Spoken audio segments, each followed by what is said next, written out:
Have you been trying to organize your day in a paper planner by using a color coding system, but can't figure out what system might work best?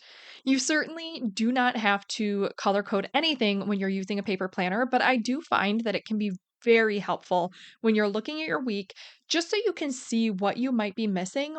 Or to even see if your time is being distributed across your week that is focused on your personal priorities and what is important to you. So you can see if there's way too much of one color versus the other colors if you're trying to balance your time across your week. So today, I just want to share my personal color coding system so that if you are feeling stuck, you can simply copy my method and just see how it goes. So you can test it out, see if it works. And if it works, great. And if not, at least you have a starting point, and then you can simply tweak it from there to make it work better for you. So let's get right into it. Are you ready to stop the chaos, the stress, the overwhelm that's filling your life? I'm Renae Matt, and together you and I are going to build simple routines that are going to change your life. When you put these habits into practice, you're going to be able to organize your life in a way where you can be there for your family, pay off your debt, save money, your house can stay organized, you don't have to stress about what's for dinner, and you still get time for yourself. So without further ado, let's get started. Welcome to the Routine Advantage Podcast. So, if you are new to the podcast, first of all, I want to say welcome, but also this might be a little bit confusing when we're talking about color coding a paper planner because you might think, well, how do I use a paper planner? I use my digital calendar and things like that. But I do use a digital calendar as well. And if you go back and listen to any of the episodes, you'll see how I use them together, but I don't use them the same way. Everything that goes in my digital calendar does not go in my paper planner the same way. My paper planner does not have any timestamps or details, things like that. It's literally just to organize the flow of my week to get all of my thoughts onto paper, but my digital calendar is where all of the timestamps are, any of the details that I need for different meetings or appointments and things like that. That's all handy where it's very accessible from my phone or computer or wherever I am if I need to access my schedule. But my paper planner is where I really just have that creativity, have that flow so I can look at it and really organize my thoughts around how I want my week to flow. So when I use a color coding system, it really helps me to focus on making sure I have all of my 5 foundational routines in my week and plugged in so that I make sure that I'm not missing those. It also gives me a chance to kind of look at what is happening and make sure things aren't double booked, things are in order. And if I have, like, it'll make a little bit more sense once I go through the colors, but if I have green, which is time sensitive commitments, appointments, meetings, things like that, that are going to be outside of my other schedules or other time blocks, if I have a lot of green spread throughout my week, I know that it's going to be a really busy week, and I need to make things as simple as possible when it comes to meal planning, or maybe I need to shorten my morning routine if that day is really full with other commitments and things like that. But if I don't have a lot of green in my paper planner as I'm going through the flow of my week, then I know I probably have a little bit more time to take some time in the morning, have a little bit of my longer morning routine. I can have a maybe a longer workout or go for a longer walk in the morning, things like that. It really just helps set the tone for the week when I can see at a glance all the colors that are splayed throughout the week. And when you get used to your colors, you're going to find that you very quickly pick up on what your week might look like and what you need to adjust when you just look at the colors throughout your week. So I hope that that helps. I'm not going to go through the actual steps of time blocking with my day stack method, but you can go back and listen to different episodes to help with that if you're wanting to get started with something like that.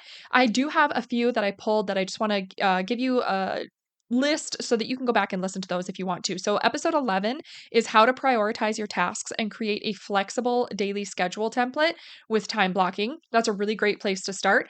Episode 33 is to use my time blocking method to organize your day without feeling restricted.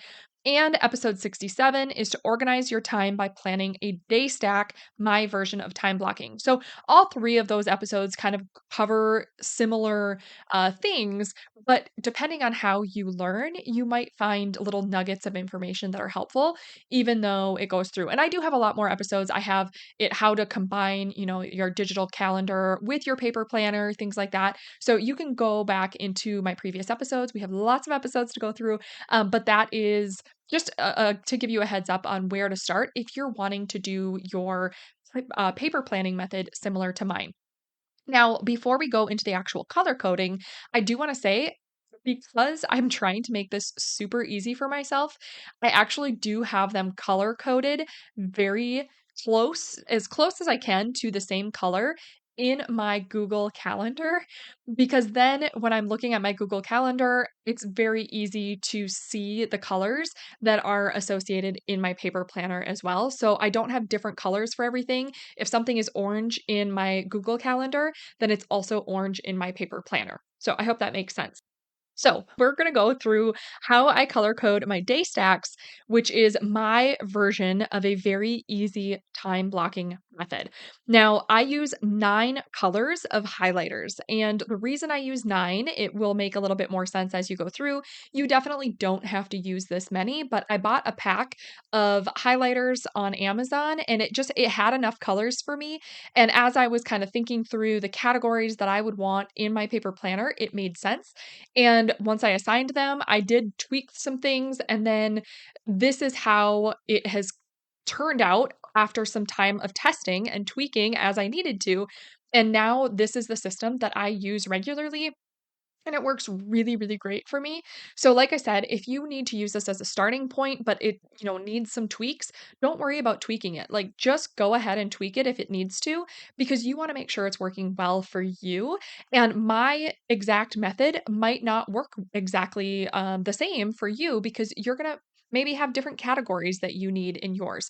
But what I would say is try and think of more broad categories and be able to use several different things within that category. And that will make a little bit more sense as I'm going through this. But you're really just kind of trying to understand the layout of your week. So as I go through the 9 colors, you can kind of think about the different categories that you might want. So I first do the 5 foundational routines. So I give them their own color and it might have like the actual routine for that color, but then other things associated with it as well. So for instance, my color teal I use for a morning routine. So if I'm having a morning routine, I am sliding the teal across the page and then I'm writing morning routine on top of it.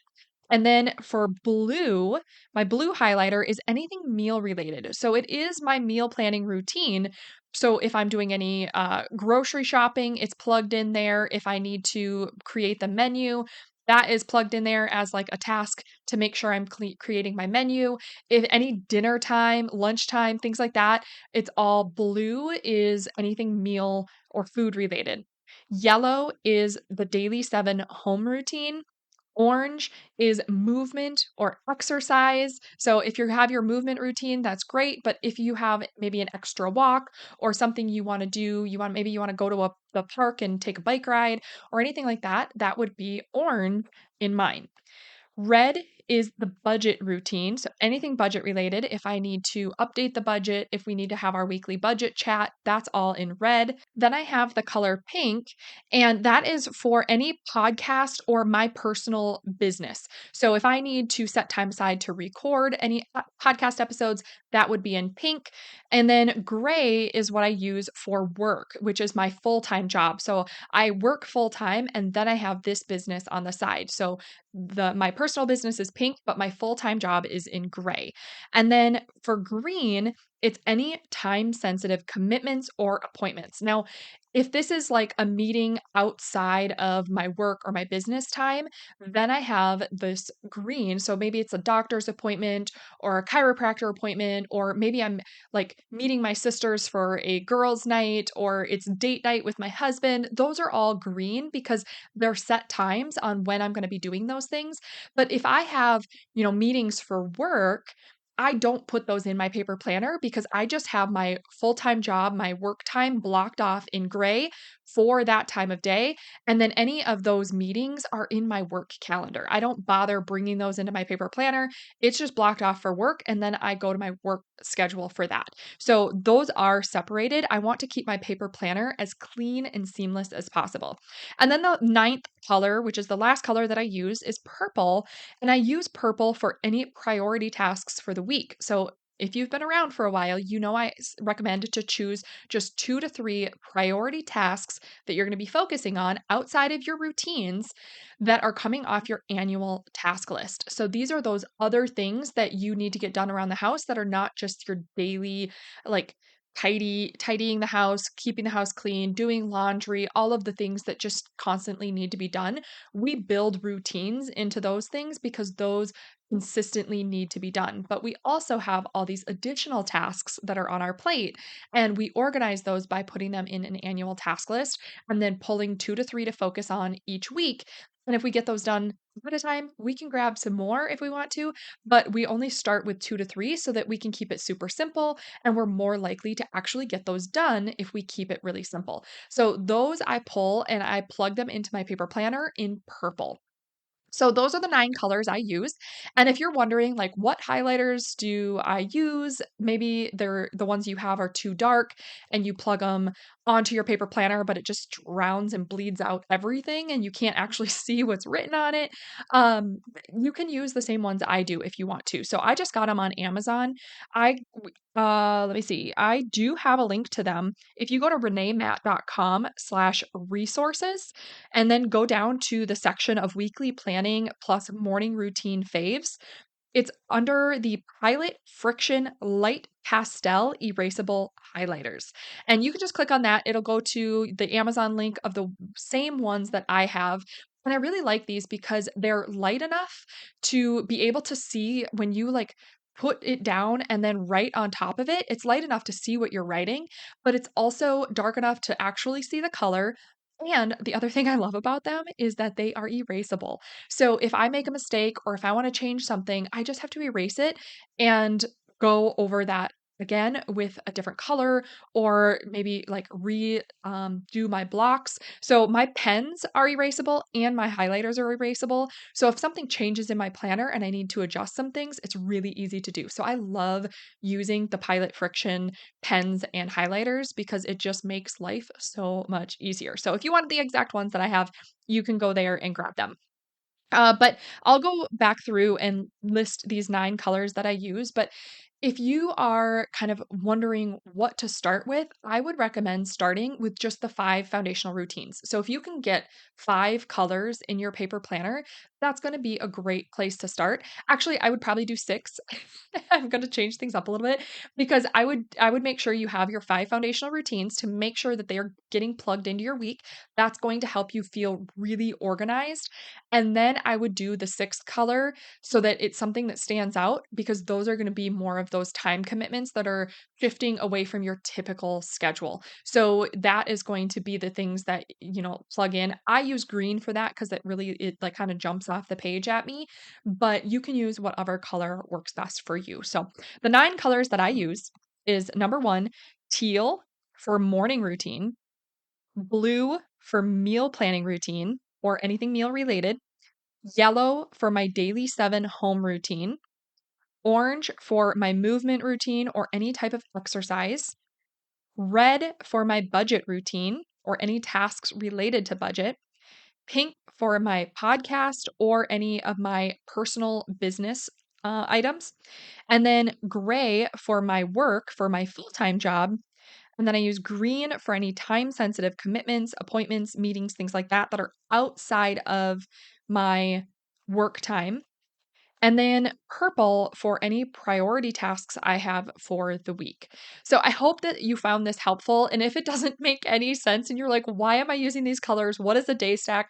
what is time blocking? How does that all work? Go back to those previous episodes, episode 11, 33, or 67, and that is going to help you get started to where everything makes a little bit more sense and you can get used to trying this and seeing if it helps you because it does help me stay organized, stay consistent with things, and it helps me to really figure out what is actually important to me, how I want to be spending my time, and to make sure that I'm laying out my week ahead of time. Because if you plan ahead, you're more likely to actually have the week go as you want it to and filled with all the good things that you want in your life rather than just going with the flow and just trying to keep up with everything and keep your head above water. We don't want to be living that way. We want to be living intentionally, and taking some time to sit down and plan your week ahead of time is going to help you live more intentionally the way that you want to be living your life. So I hope that you found this helpful. Maybe it was just a fun kind of episode to do something a little bit different. And if you get the highlighters that I have, I hope you love them as much as I do because I cannot get enough of them. And I recommend them to anybody that wants highlighters for a paper planner because they're good. So I hope that you found that helpful, and I will catch you back here on the next episode. Did you love that episode or learn something useful? If so, would you do me a huge favor? My goal is to grow this podcast and help as many women as I can break free from the overwhelm so they can truly enjoy their life. The best way for me to do this is for you to leave a 5-star written review on your podcast app and to share this episode with a friend or in your Instagram stories. I appreciate you being here. I hope you have a wonderful day, and I will see you on the next episode. Take care.